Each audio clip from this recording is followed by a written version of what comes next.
Twice back to back. Do you like having them, right after the other?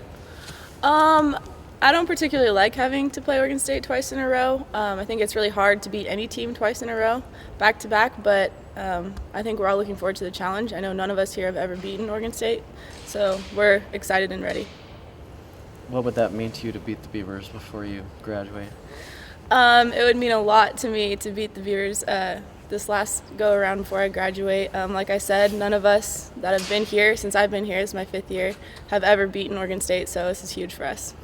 They have their 3 core players, but what makes them so hard? I think just defensively as a whole, they're really good and they're really sound, and they just don't make mental mistakes. And whenever we make a mistake, they capitalize, so we need to just take care of the ball, not make mistakes, and try to break down their defense. How do you feel like Jacinta's going to match up against Ruth? And is this going to open up more things for Jill, having Jacinta there to kind of handle Ruth? I think for sure having Jacinta a part of our offense is going to help us this year because she is an offensive threat and she can hit that 15-footer. So it'll help kind of get Ruth off the baseline and hopefully open up things for Jill.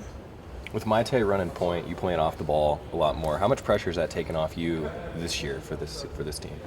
It's taken a lot of pressure off me. Maite's a great ball handler, great point guard, so I've been able to just focus on getting down the floor and trying to run the offense. How do you feel like mentally everybody responded to losing a couple? You guys feel like you still got your confidence and that you built up in the non-conference? Yeah, I think that was a tough road trip for us, but it was also very eye-opening to how good the Pac-12 is and how much pressure there is in the Pac-12. But I think we showed spurts that we responded really well, and that was positive, and I think that's what we're taking out of that weekend. Tough 6 games overall to open Pac-12. How do you guys keep from mentally going, downhill if the results don't come? I think just keeping in mind how good the Pac-12 is and that, anyone, we saw last weekend that anyone could beat anyone.